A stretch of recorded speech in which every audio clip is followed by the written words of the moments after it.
For the first time, let me now unveil Xbox. I see the Duke controller, and I'm always like, I mean, it's not like nearly as bad as like the N64 controller, but God, what a fucking beast. It just looks so fucking unwieldy.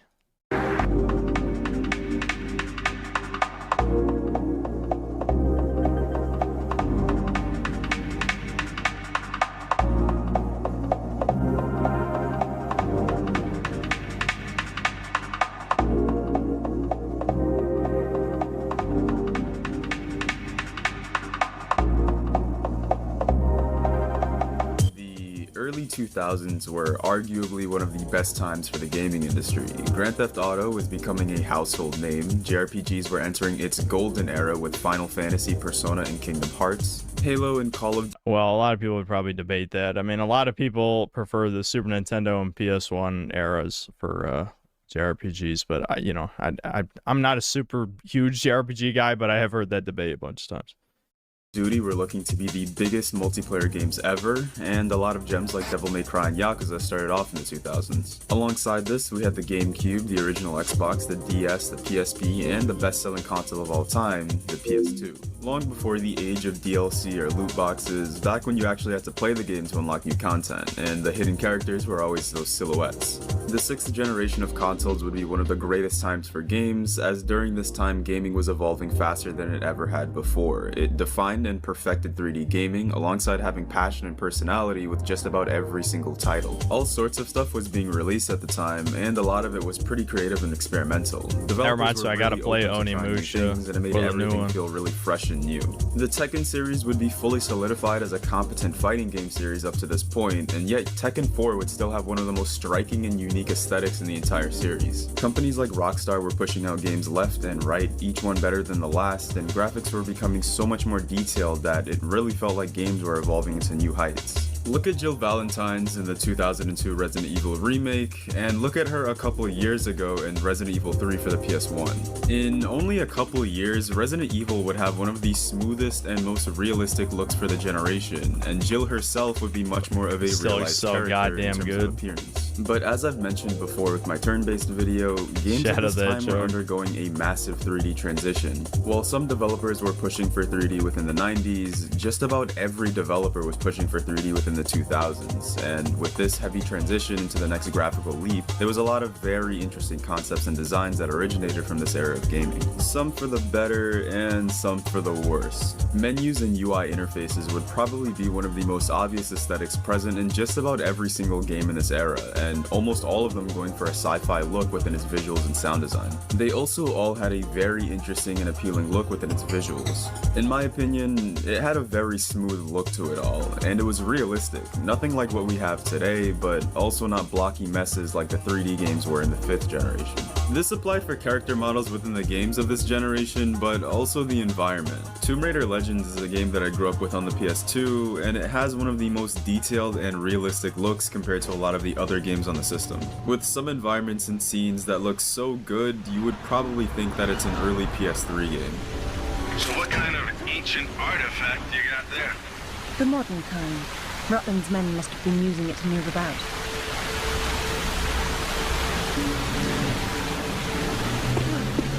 I've seen this before. In my father's sketchbook. He has been here.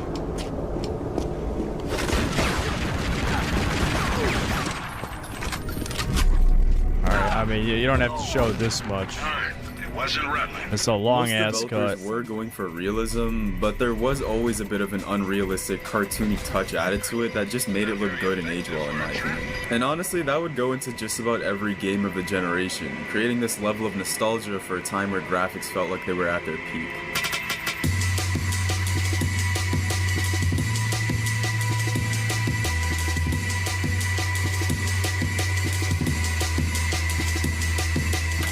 Games looked really good in this generation and had an absurd level of depth and detail while also not being crazy expensive to make. This was around the time where you could have made an easy classic with about 2 to 3 years of development and about $2 million compared to today where it's usually— Yeah, and fast turnaround on sequels too. A lot of times a sequel would only take a year, maybe 2 years max to make. So even if the first game took 2 to 3 years, you could pump out 2 more, you know, because they already had the entire groundwork laid down.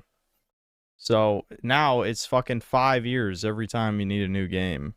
And then the game's worse than the last one. It's fucking ridiculous. Usually about 5+ years of development and like $50 million due to how expensive games are to make. I realize this in games like Devil May Cry, Metal Gear Solid, and Final Fantasy X, where they look extremely stunning for their era but didn't cost millions of dollars like they probably would today. Final Fantasy X did cost quite a bit to make actually, since it was technically a AAA game, but nothing compared to the budgets that they have today. I kinda see this as a sweet spot for the gaming industry, and I don't think it's something that we're ever gonna have again, especially with the advancements that graphics have undergone in the last 5 years and how Unreal Engine 5 is kind of changing the game.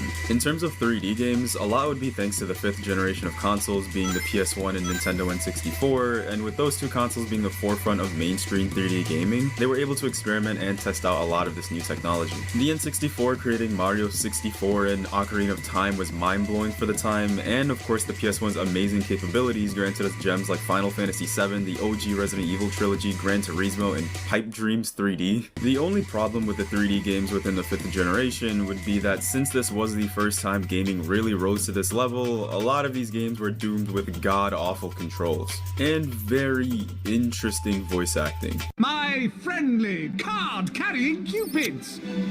Oh, you, Harry Potter, stay there. I've got a musical message to deliver to you. Jesus. While there are a ton of actual gems here that were amazing, it wasn't until the 6th generation that really shaped 3D games and made everything into this seamless experience. The controls were better because now the system had dual analog sticks. The characters and stories were more believable because they had a smooth and realistic look to them opposed to their blocky interpretations. The voice acting and music had a major upgrade because of the new sound chips, and it really elevated the stories into another level. Another important detail adding to the heavy aesthetic and nostalgia factor within the 6th generation would just be how developers managed to play in on the new technology. And a good example of this is literally within the start screen of the PS2 and what I like to call the digital apocalypse. This was one of the biggest aesthetics of the generation, where developers would try to reel you in at hinting at an ominous and daunting reality. It's why the PS2 starts off with this earth-shattering sound as it sucks you into the digital playspace. And to top it off with what I said earlier of how games went from these rough interpretations to these realistic and high-fidelity models, it felt like games were more than just games, but these virtual realities. While companies like Nintendo were always very inviting with their new technologies and their jingles and sounds, Sony was going all in on the digital apocalypse aesthetic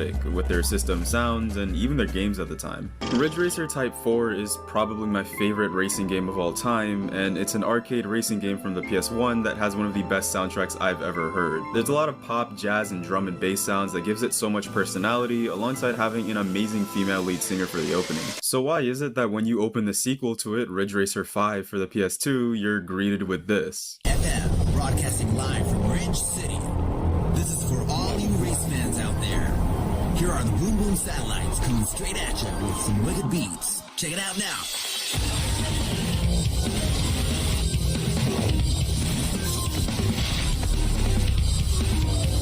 It was a different time. They knew how to sell games to men back then. Just to be clear, this isn't a bad game by any means, but the drastic tone shift from the 4th to the 5th game is just really interesting, and this edgy tone would kind of apply to a large amount of early 2000s games. Even Sega was trying to get in on this by creating Shadow the Hedgehog, and this was definitely one of their more interesting titles at the time because, like, what the hell? There was huge levels of edge for the games being made, and it was extremely apparent within a lot of the music and aesthetics that they had.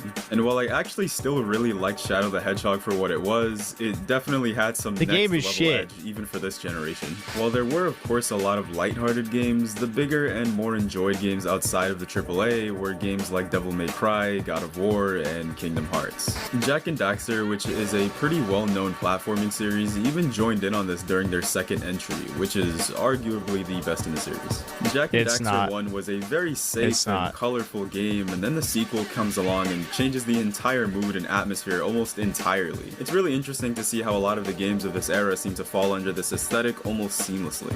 Games were 2000 edginess was fucking peak Kino. Bring back 2000's edginess now, god damn it. That's the white man aesthetic. Bring it back. That was so good. We didn't know how good we had it, dude. We didn't know. Overtly sci-fi, had a bunch of hexagons in their UI, and would have plots dealing with themes of simulation that would usually lead into something along the lines of digital control. The music for the games of this era were also pretty interesting as well. Going with the aesthetic of the digital apocalypse, a lot of the soundtracks for certain games were infusing drum and bass with electrical sounds to create a unique kind of music. Some games even having music that has a computerized feel.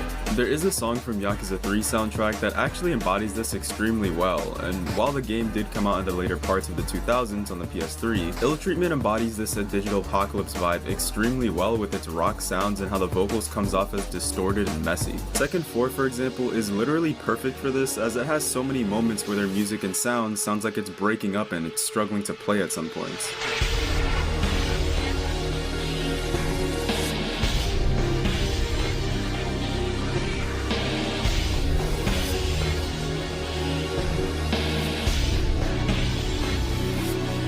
It's definitely a vibe, Silent that's Hill for would sure. also have many moments like this in all of their music, with their song Eternal Rest in the original Silent Hill having lots of influence from the band Portishead, and it's also one of my favorites from that soundtrack. I think it goes without saying that the Silent Hill series is one of the most influential horror games ever made, and they're often overlooked because the series has been pretty dead since PT. The first three Silent Hill games were known for its atmosphere and aspects of psychological horror, with its sound effects, thick fog, and disturbing imagery. And of course, like I mentioned before, the music within these games are insanely good. There's just so many good tracks within these games that give off the helpless and haunting vibe, while also having this trippy and almost otherworldly sound to it. It's surprising because horror games aren't typically known for its soundtracks, rather its atmosphere, story, and sound design, etc., but these three horror games were special. Special in the sense of having lots of amazing music that can bring different vibes and tones.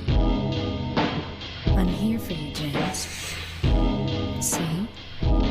I'm real. Don't you want to touch me? I don't know. Come and get me. I can't do anything through these bars.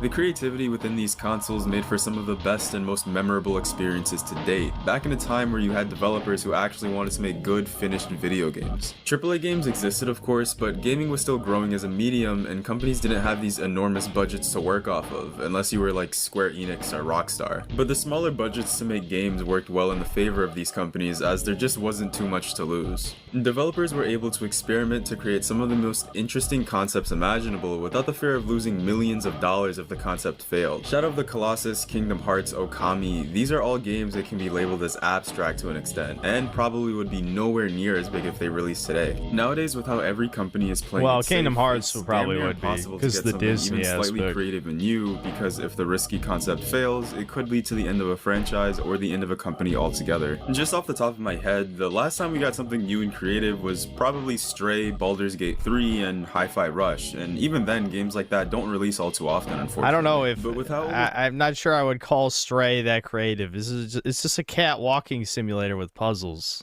I fucking hate cats. Off my head, the last time we got something new and creative was probably Stray. Yeah, I mean, it's just, what do you mean? It's just a fucking walking simulator where you play as a cat. That's not that creative. Fuck off. I could tell this is a cat person. Baldur's Gate 3 and Hi-Fi Rush, and even then, games like that don't release all too often, unfortunately. But with how almost every developer in the 2000s were trying to get a hang of the new technology, a lot of them were trying everything they could and seeing what sticks. This would end up creating a lot of consistent but really cool environmental scenery within the 6th generation, one of which would be the iconic beach levels. This may sound weird, but I swear almost every game in the 2000s had a beach level, and they were always one of the highlights of the game. It may be an odd thing to reminisce about, but it was always something about how the water looked in the 6th generation that just kind of tickled my brain. The water levels in Majora's Mask, Besaid Beach in Final Fantasy X, the opening act of Kingdom Hearts, and Planet Pokitaru in the original Ratchet & Clank. Not to mention all of Super Mario Sunshine and Zelda Wind Waker. The generation itself even started with the Sega Dreamcast, and their launch title was Sonic Adventure, which had the first level of none other than a beach. Maybe it was because of Well, my theory is, this is a time of beauty, right? And beaches are beautiful. Now we live in a time of ugliness. Everything has to be, blurry, drab, gray, or if it's colorful, it's bisexual lighting, the purple, the pink, the baby blue, the trans shit, it's all that. They absolutely could make the most Kinoist beaches they ever, wanted to these days. They choose not to because it's not about making beauty, it's about spreading ugliness. Of my age and how these stages or levels would naturally be a little more relaxing and chill than the others, but I really enjoyed them and how everything felt within them. They also had some of the hardest art for their respective games. And to top it off, these levels would have some of the best and most relaxing music I've ever heard.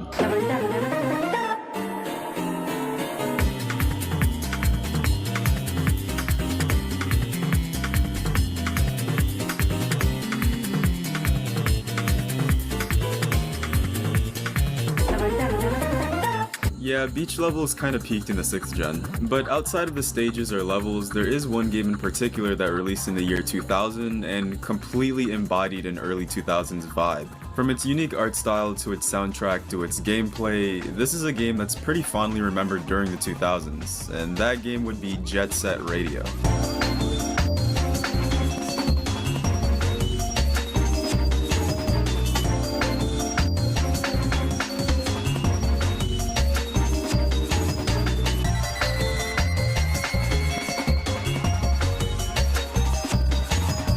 Now, before I continue with this segment, I'll just throw it out there that I haven't really beaten this game, and I don't have that much experience with Jet Set Radio. But with how Jet Set Radio was so influential and distinct, it's kind of impossible to make a video like this and not mention what it did for the 6th gen. I've seen a lot of Jet Set Radio from my friends who are heavily into it, and even though I haven't really played it myself, other than the 2 hours I have it on Steam, the impact that this little game had for its time is pretty unreal. Sega kinda struck gold when they created this for the time and didn't even realize it, and it may not have saved the Sega Dreamcast, but it was definitely a relic of its time period. Jet Set Radio is a game that embodies and glorifies the punkish 2000s better than any game that I've seen before.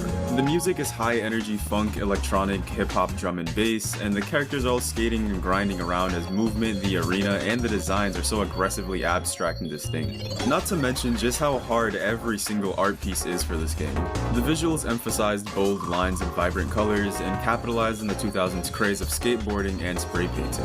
It revolves around the street gang called the GGs, who have graffiti turf warfare against rival gangs around the city.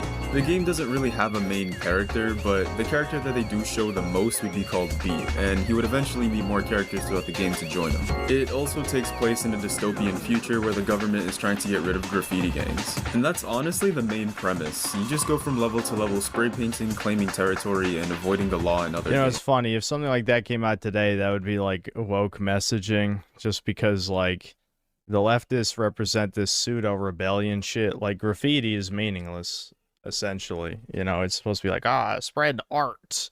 Yeah, their art is fucking gay sex. That's our idea of art is like underage gay sex, spreading STDs, and that's their. Like, I understand back in those days, everyone was sort of like center left, basically. Not I mean, I was a child, obviously. But regardless, like the people, millennials, older millennials were like, you know, center left or just straight up lefty. So obviously they all valued art and more liberal ideas and blah, blah, blah. But it's like, this is like, you know, this is kind of retarded, I'll be honest. Like, this is the type of... I am an edgelord, obviously, so I usually find myself siding with the fascist governments more often than not. Like, the modern equivalent of, like, a rebellion game like this would be like, you know, have kids start a family with people the same race as you, and, like, you know, clean up the streets of crime, and you know, start a community, and you know, lynch I was gonna say lynch degenerates.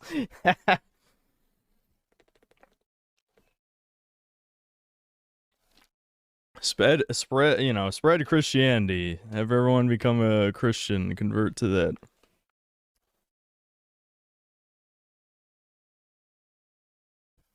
Premise. You just go from level to level spray painting, claiming territory, and avoiding the law in other games.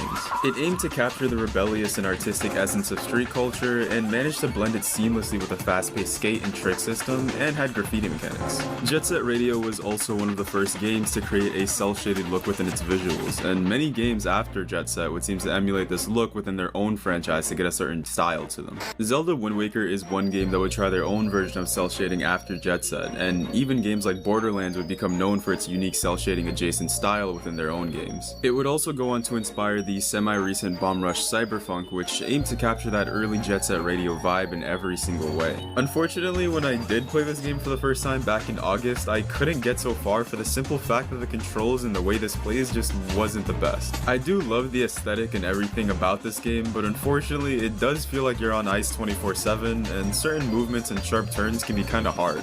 It would go on for a sequel in 2002 for the original Xbox, which would patch out some of its rough movements and mechanics. Jet Set Radio Future is often seen as a sequel, but it's really just a retelling of the same story of the original, just more polished and tighter mechanics.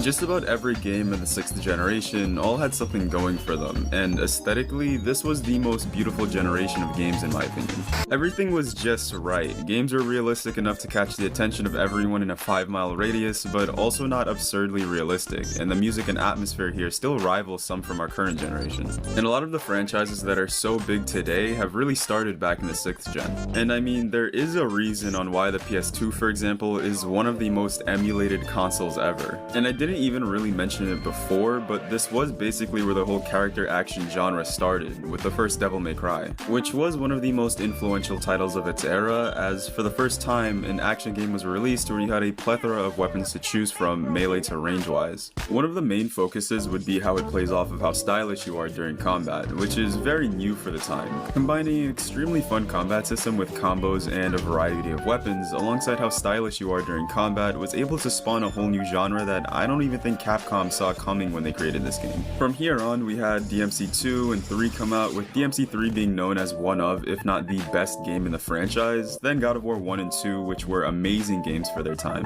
Bayonetta would eventually come in later by the same creators of DMC, and then games like Metal Gear Rising Revengeance, Wonderful 101, Ninja Gaiden, all seemingly coming off of the hype that Devil May Cry started back in the 2000s.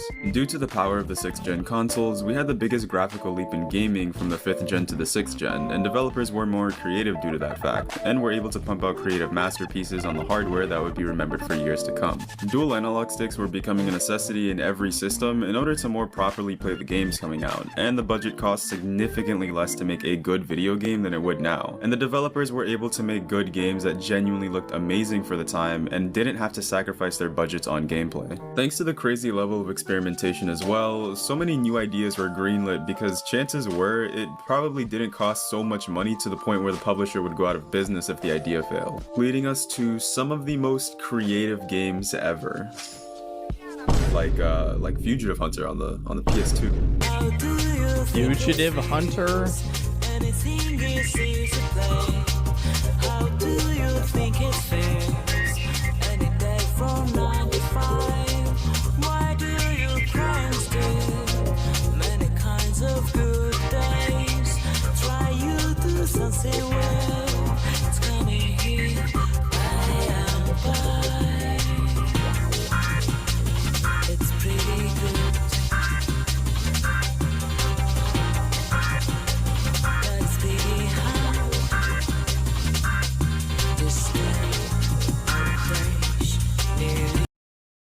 That was pretty solid.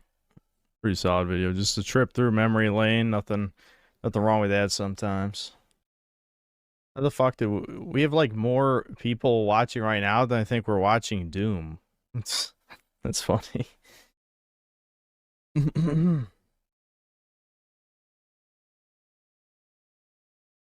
2000's edginess evaporated once it turned 2010. The 90s aesthetic lasted and coexisted with the 2000's edginess, while 2000's edginess seemed to go away overnight and never returned. Yeah, I'm wondering if that might have anything to do with the end of Occupy Wall Street, as is almost every societal poison sense, you know?